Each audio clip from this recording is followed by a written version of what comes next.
اهدنا الصراط المستقیم۔ اے اللہ ہمیں سیدھی اور سچی راہ دکھائیے۔ سامعین اب اس آیت کی تفصیل سماعت کیجیے۔ اللہ سے مانگنے کا طریقہ۔ جمہور نے صراط پڑھا ہے، بعضوں نے سین سے صراط کہا ہے، اور زے کی بھی ایک قرات ہے۔ فرا کہتے ہیں بنی عذرا اور بنی کلب کی قرات ہی ہے۔ چونکہ پہلے ثنا و صفت بیان کی تو اب مناسب تھا کہ اپنی حاجت طلب کرے، جیسے کہ پہلے حدیث میں گزر چکا ہے کہ اس کا آدھا حصہ میرے لیے ہے اور آدھا میرے بندے کے لیے، اور میرے بندے کے لیے وہ ہے جو وہ طلب کرے۔ خیال کیجئے کہ اس میں کس قدر لطافت اور عمدگی ہے کہ پہلے پروردگار عالم کی تعریف و توصیف کی، پھر اپنی اور اپنے بھائیوں کی حاجت طلب کی۔ یہ وہ لطیف پیرایا ہے جو مقصود کو حاصل کرنے اور مراد کو پالینے کے لیے تیر بہدف ہے۔ اس کامل طریقے کو پسند فرما کر اللہ تبارک و تعالی نے اس کی ہدایت کی۔ کبھی سوال اس طرح ہوتا ہے کہ سائل اپنی حالت اور حاجت کو ظاہر کر دیتا ہے، جیسے موسیٰ علیہ السلام نے کہا تھا رب انی لما انزلت الی من خیر فقیر، یعنی اے میرے رب، جو بھلائیاں آپ نے میری طرف نازل فرمائی ہیں میں ان کا محتاج ہوں۔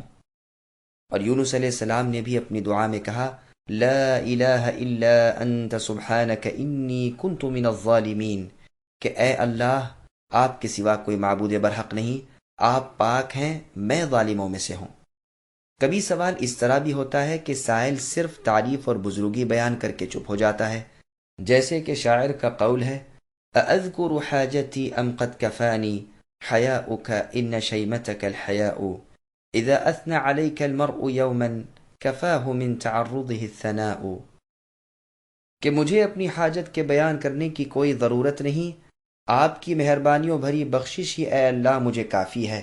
میں جانتا ہوں کہ داد و دہش آپ ہی کی پاک عادتوں میں داخل ہے، صرف آپ ہی کی پاکیزگی بیان کر دینا، آپ ہی کی حمد و ثنا کرنا ہی مجھے اپنی حاجت پوری کرنے کے لیے کافی ہے۔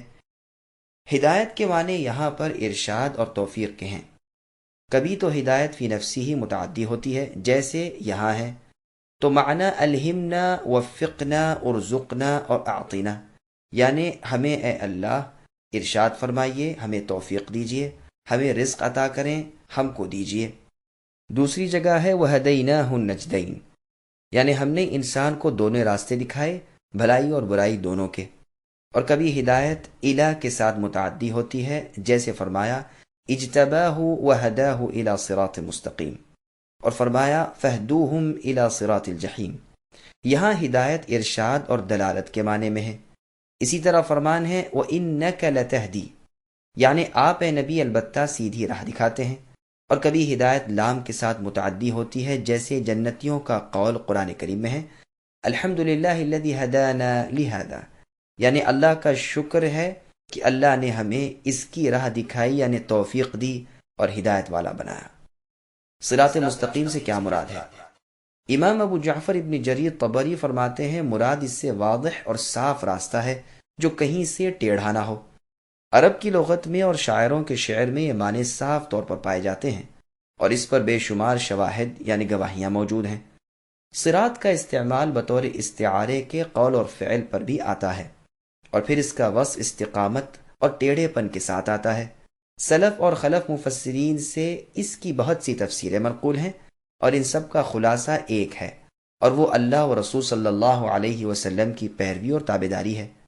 ابن عباس رضی اللہ عنہما کا قول ہے کہ جبریل علیہ السلام نے کہا کہ اے محمد صلی اللہ علیہ وسلم، اہدنا الصراط المستقیم کہیے، یعنی ہمیں ہدایت والے راستے کا الہام کیجیے اور اس دین الہی کی سمجھ دیجیے جس میں کوئی کجی نہیں، یعنی ٹیڑھ نہیں۔ رسول اللہ سے یہ قول بھی مروی ہے کہ اس سے مراد اسلام ہے۔ ابن عباس، ابن مسعود اور بہت سے صحابہ رضی اللہ عنہم سے بھی یہی تفسیر منقول ہے۔ جابر رضی اللہ عنہ فرماتے ہیں صراط مستقیم سے مراد اسلام ہے، جو ہر اس چیز سے جو آسمان اور زمین کے درمیان ہے زیادہ وسعت والا ہے۔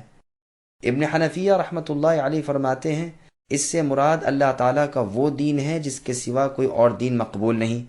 عبد الرحمن بن زید ابن اسلم کا قول ہے کہ صراط مستقیم اسلام ہے۔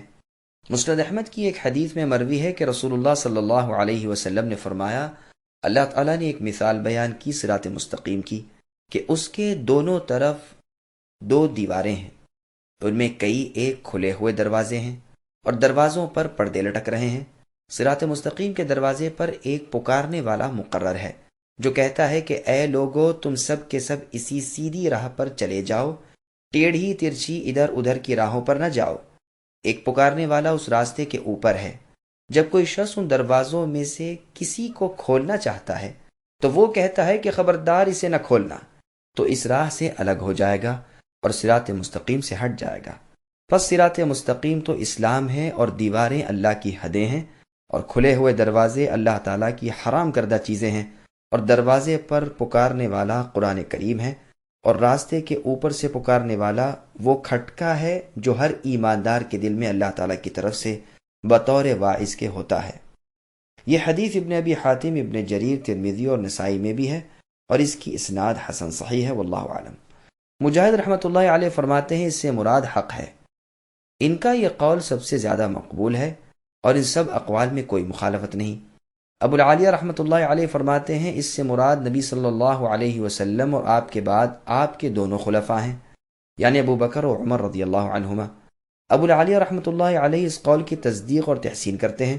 دراصل یہ سب اقوال صحیح ہیں اور ایک دوسرے کی تصدیق کرتے ہیں۔ نبی صلی اللہ علیہ وسلم اور آپ کے دونوں خلفاء صدیق و فاروق رضی اللہ عنہما کا تابع دار حق کا تابع ہے، اور حق کا تابع اور اسلام کا تابع قرآن کا مطیع ہے، اور قرآن اللہ کی کتاب، اللہ کی طرف کی مضبوط رسی اور اللہ کی سیدھی راہ ہے۔ پھر صراط مستقیم کی تفسیر میں یہ تمام اقوال صحیح ہیں اور ایک دوسرے کی تصدیق کرتے ہیں، فالحمدللہ۔ عبداللہ رضی اللہ عنہ فرماتے ہیں صراط مستقیم وہ ہے جس پر ہمیں رسول اللہ نے چھوڑا۔ امام ابو جعفر ابن جریر طبری رحمۃ اللہ علیہ کا فیصلہ ہے کہ میرے نزدیک اس آیت کی سب سے بہترین تفسیر یہ ہے کہ انہوں نے کہا کہ ہم توفیق دیے جائیں اس چیز کی جو باری تعالیٰ کی مرضی کی چیز ہو اور جس پر چلنے کی وجہ سے رب تعالیٰ اپنے بندوں سے راضی ہوئے ہوں اور ان پر انعام کیا ہو۔ صراط مستقیم یہی ہے، اس لیے کہ جو شخص اس چیز کی توفیق دیا گیا جس کی توفیق اللہ کے نیک بندوں کو تھی، جن پر اللہ تعالیٰ کا انعام ہوا تھا، اور جو نبی اور صدیق اور شہید اور صالح لوگ تھے، وہ اسلام کی اور رسولوں کی تصدیق کی اور کتاب اللہ کو مضبوط تھام رکھنے کی اور اللہ تعالیٰ کے احکام کو بجا لانے کی اور اللہ کے منع کیے ہوئے کاموں سے رک جانے کی، اور نبی کریم صلی اللہ علیہ وسلم اور آپ کے چاروں خلیفاؤں یعنی ابو بکر، عمر، عثمان و علی رضی اللہ عنہم اور تمام نیک بندوں کی راہ کی توفیق دیا گیا، تو یہی صراط مستقیم ہے۔ اگر یہ کہا جائے کہ مومن کو تو اللہ تعالیٰ کی طرف سے ہدایت حاصل ہو چکی ہے، پھر نماز اور غیر نماز میں حاجت مانگنے کی کیا ضرورت؟ تو اس کا جواب یہ ہے کہ مراد اس سے ہدایت پر ثابت قدمی، رسوخ، بینائی اور ہمیشہ کے لیے طلب ہے، اس لیے کہ بندہ ہر ساعت اور ہر حالت میں اللہ تبارک و تعالیٰ کا محتاج ہے۔ وہ خود اپنی جان کے نفع نقصان کا مالک نہیں، بلکہ دن رات اپنے اللہ تعالیٰ کی طرف محتاج ہے۔ اس لیے اللہ نے اسے سکھایا کہ ہر وقت وہ اللہ تعالیٰ سے ہدایت طلب کرتا رہے اور ثابت قدمی اور توفیق چاہتا رہے۔ اچھا اور نیک بخت انسان وہ ہے جسے اللہ تعالیٰ اپنے دربار کا بھکاری بنا لے۔ وہ اللہ تعالیٰ ہر پکارنے والے کی پکار کے قبول کرنے کے کفیل خود ہیں، بالخصوص بے قرار محتاج اور اللہ کی طرف اپنی حاجت دن رات پیش کرنے والے کی ہر پکار کو قبول کرنے کے وہ ضامن ہیں۔ اور جگہ قرآن کریم میں ہے یا ایھا الذین آمنوا آمنوا باللہ الی آخر الآیہ، یعنی اے ایمان والو، اللہ پر، اللہ کے رسولوں پر، اللہ کی اس کتاب پر جو اللہ نے اپنے رسول محمد صلی اللہ علیہ وسلم کی طرف نازل فرمائی، اور جو کتابیں اس سے پہلے نازل ہوئی ہیں سب پر ایمان لاؤ۔ اس آیت میں ایمان والوں کو ایمان لانے کا حکم دینا ایسا ہی ہے جیسے یہاں ہدایت والوں کو ہدایت کی طلب کا حکم دینا۔ مراد دونوں جگہ ثابت قدمی اور استمرار یعنی لگاتار ہے، اور ایسے اعمال پر ہمیشگی کرنا جو اس مقصد کے حاصل کرنے میں مدد پہنچائیں۔ اس پر یہ اعتراض وارد ہو بھی نہیں سکتا کہ یہ حاصل شدہ چیز کا حاصل کرنا ہے، واللہ عالم۔